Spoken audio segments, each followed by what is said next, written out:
Salmo 119, 130 diz o quê?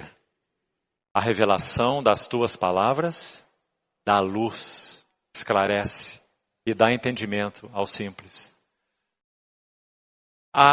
O termo mais literal para esse versículo, a partir do texto original, vai dizer assim, olha, a entrada das tuas palavras esclarece. Olha esse texto. Essa palavra para revelação, literalmente, é entrada. Aliás, revelação é isso mesmo, né? Aquilo que estava ali do lado de fora, agora entrou, não é? Então a entrada das tuas palavras dá luz, ou esclarece, dá luz e entendimento ao simples. Quando o Senhor entra no lar de Betânia, o que está acontecendo?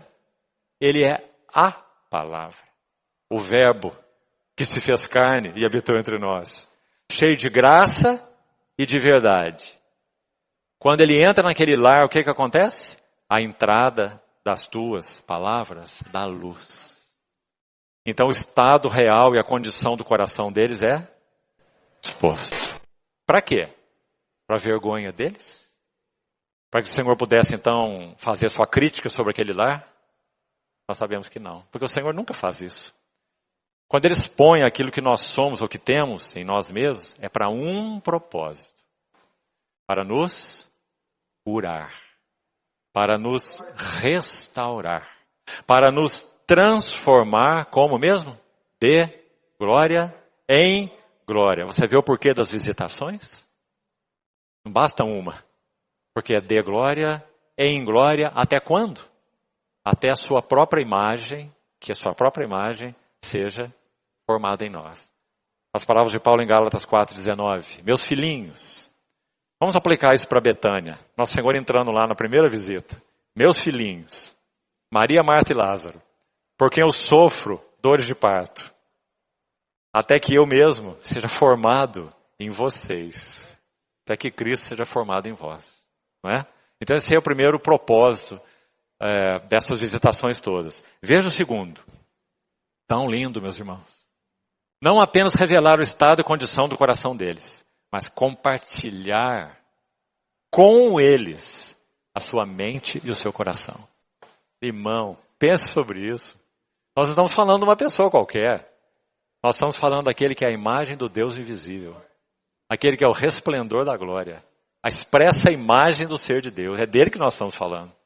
Ele vai compartilhar com criaturas finitas, limitadas e inicialmente desordenadas. Ele vai começar a compartilhar a sua mente e o seu coração. Nós vamos ver na medida que caminharmos aí pelas visitas como ele faz isso. Irmãos e irmãs, o que ele não encontrou em Jerusalém, ele encontrou em Betânia. Quando nós chegarmos em Marcos 11, nós vamos ter 3 visitas sequenciais, registradas todas elas em Marcos 11. Se você quiser adiantar a sua leitura, está aí o capítulo, para você ler em casa. Marcos 11. 3 visitas estão ali. Ele chega no templo, assenta-se ali numa posição qualquer, não fala absolutamente nada, observa tudo e não fala nada nessa visita. E sabe o que ele faz? Por horas, ele observa tudo. Então o texto de Marcos 11, verso 11. Marcos 11, 11. Vai dizer, tendo observado tudo, como já era tarde, finalzinho de dia, começo da noite, partiu para Betânia. Com seu coração cheio de tristeza. Porque aquilo que inicialmente ele podia chamar de a casa do meu pai. Lembra? Não façais da casa de meu pai uma casa de negócio. Vocês a transformaram num covil de salteadores. O que era para ela ser? Por que ela está aqui?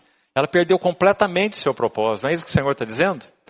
Por isso, no final, quando ele purifica o templo pela segunda vez, não são 2 eventos de purificação do templo, um em João 2 e outro no final do ministério do Senhor. Um no início e outro no final. 2 vezes. Ele entra no templo e realiza aquela chamada purificação do templo. Né? Na verdade, esse nós temos como um subtítulo aí na nossa Bíblia. Né? Não faz parte do texto original, porque na verdade não é bem uma purificação. Não é? O Senhor exerceu um juízo, virando as mesas, expulsando os cambistas, não é? E nesse segundo evento, então, ele já não diz mais casa do meu pai, ele disse no primeiro, não façais da casa de meu pai uma casa de negócio, destruí esse templo em 3 dias o reedificarei, se referindo ao seu corpo, tudo que você já conhece. Mas ao final ele não chama mais aquele templo de casa do meu pai. Pelo contrário. Ele diz, eis que a vossa casa vos ficará deserta. Porque não compreendestes o tempo da tua visitação. Ouviu, irmão? Que importante. Então ele está dizendo, 3 anos e meio se passaram, e o que tem acontecido aqui, nessa que seria a casa do meu pai, é corrupção, negócios. Quando chegarmos lá, vamos ver. Nós estamos adiantando um pouco, para nos localizarmos. Profanando o templo. Marcos 11. O templo estava sendo profanado. E nosso Senhor se retira cheio de tristeza para Betânia. Como dizíamos, o que ele não tinha em Jerusalém, ele tinha em Betânia. Por isso, irmãos, as Escrituras não afirmam, certo? Então, estamos dizendo isso com cuidado. Mas é bem provável que o Senhor, na última semana dele, da entrada chamada triunfal em Jerusalém até a cruz, são quantos dias? 7. Nessa última semana, muito provavelmente, o Senhor pernoitou todos os dias em Betânia. Porque lá ele tinha o seu lar. Lá ele tinha os seus companheiros. Lá os seus direitos eram reconhecidos. O Supremo, o Senhor, o Precioso. Então ele encontrava ali seu descanso. Rejeitado, escarnecido. Em Jerusalém procuravam matá-lo na sua última semana. Nós vamos ver quando estudarmos e avançarmos. Então ele se retirava para Betânia. E ali ele tinha o seu lugar. Satisfação. Lugar de compartilhamento da sua mente, do seu coração. Então está aí. Segundo propósito das suas visitações. Compartilhar com eles sua mente e o seu coração. Meus irmãos, vamos pensar em qualquer congregação do Senhor. Se não houver nessa congregação, graças ao Senhor, temos entendido que os irmãos têm sido despertados para isso. Realmente, não conheço os irmãos hoje, né? Nós já nos conhecemos. Os irmãos têm sido despertados para a centralidade de Cristo e para a palavra de Deus. Isso é uma imensa bênção que os irmãos têm. Imensa, imensurável. Por quê? Porque a capacidade, meus irmãos, de distração de Cristo nos nossos corações é imensa. É incontável.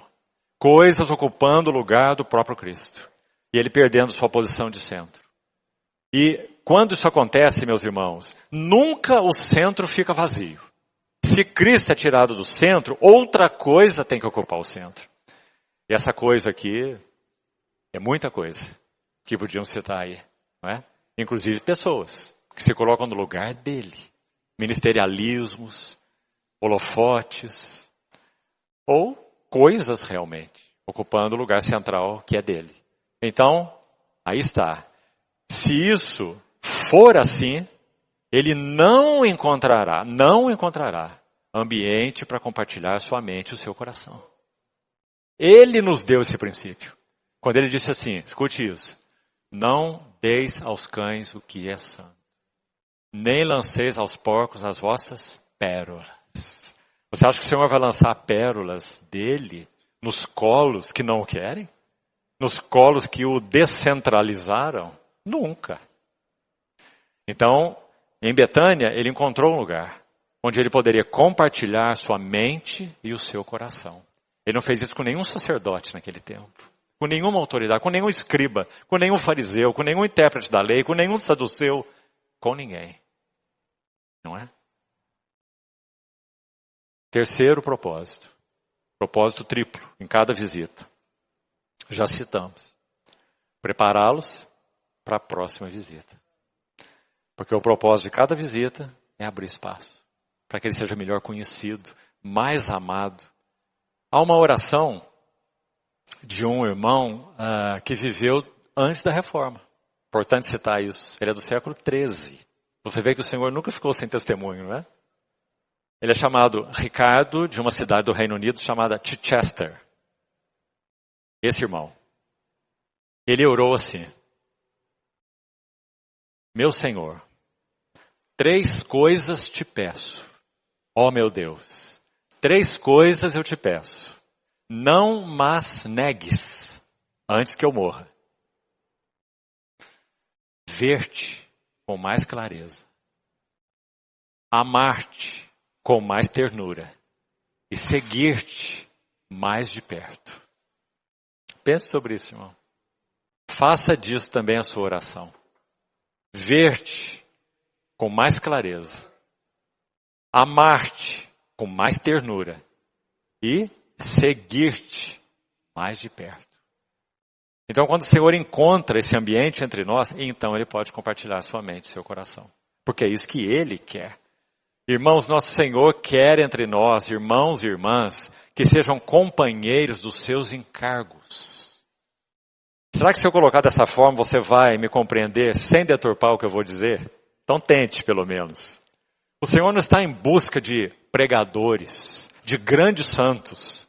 Ele está à procura de vasos com quem Ele possa compartilhar as cargas do coração dele. E qual é a principal carga do nosso Senhor Jesus? Eu edificarei a minha igreja. Paulo em Colossenses 1 vai dizer assim: eu preencho o que resta das aflições de Cristo na minha carne. Olha isso, irmão. A favor do seu corpo, que é a igreja. Não é maravilhoso? Ou seja, ele encontrou em Paulo, aliás, ele forjou esse vaso. Saulo era um perseguidor da igreja. Então ele forjou esse vaso para compartilhar com esse vaso as cargas do coração dele. Vamos fazer essa pergunta para nós, meus irmãos.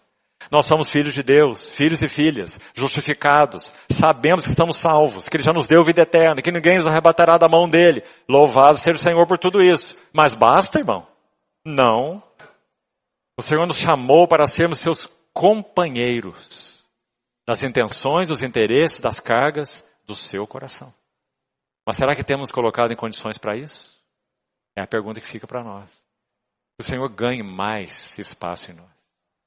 O que Ele busca na terra, especialmente nesses dias da iminência da sua segunda vinda gloriosa, são vasos com quem Ele possa partilhar suas cargas. Se nós estamos orando pela edificação da igreja, edificação das congregações do Senhor, se estamos orando, Senhor, edifica-nos, Senhor, edifica a tua igreja, adorna-nos, Senhor, adorna-nos para ti. Sabe qual é a resposta dele para nós, a essa oração? É uma pergunta. Quando oramos assim, Ele nos faz uma pergunta. E a pergunta é: quantos de vocês estão dispostos a morrer? Porque se não morrer, fica só. Mas se morrer, produz muito fruto. Vamos lembrar de Paulo? Em nós opera a morte, mas em vós a vida. Levando sempre no corpo o morrer de Jesus, para que também a vida de Jesus se manifeste no vosso corpo mortal. Os irmãos estão vendo por que tantas vezes a palavra do Senhor, o fluir do Espírito Santo não avança numa congregação? Porque ninguém quer morrer. Todos querem ficar inteiros. Cada um no seu cantinho. Cada um com seus interesses. Cada um com as suas coisas. A pergunta, a colocação de Ageu naquele livro, que é um dos livros da restauração. Não é? O livro de Ageu. 2 capítulozinhos. Esse livro tremendo. Ele diz assim, Ageu: vocês estão morando em casas bem bacanas. Eram assim mesmo as casas. Sem nenhum problema que os irmãos tenham isso aqui. Mas quando ele usa em Ageu assim, ó, as vossas casas estão apaineladas. Significa isso aqui. Ou seja, bem forradas. As casas deles. Então diz, vocês estão cuidando direitinho, está tudo espetacular. Mas a minha casa continua em ruína. E não é só isso. O Senhor vai dizer, é por isso que eu retive de vocês o vinho, o cereal e o azeite. Vinho fala de gozo e alegria. Olha aí. Retive o vinho. Retive o cereal, pão, força. Salmo 104:15. O pão que lhe sustém as forças. E retive também o azeite, que lhe dá brilho ao rosto. Salmo 104:15, que é a figura do Espírito Santo. Sem gozo e alegria, sem forças e sem testemunho. Sem brilho no rosto. Por quê? Porque cada um cuida da sua própria casa. Enquanto a casa de Deus permanece em ruínas. Então você vê, irmão, e por que isso? Nós estamos derivando do assunto. Por que nós estamos falando isso?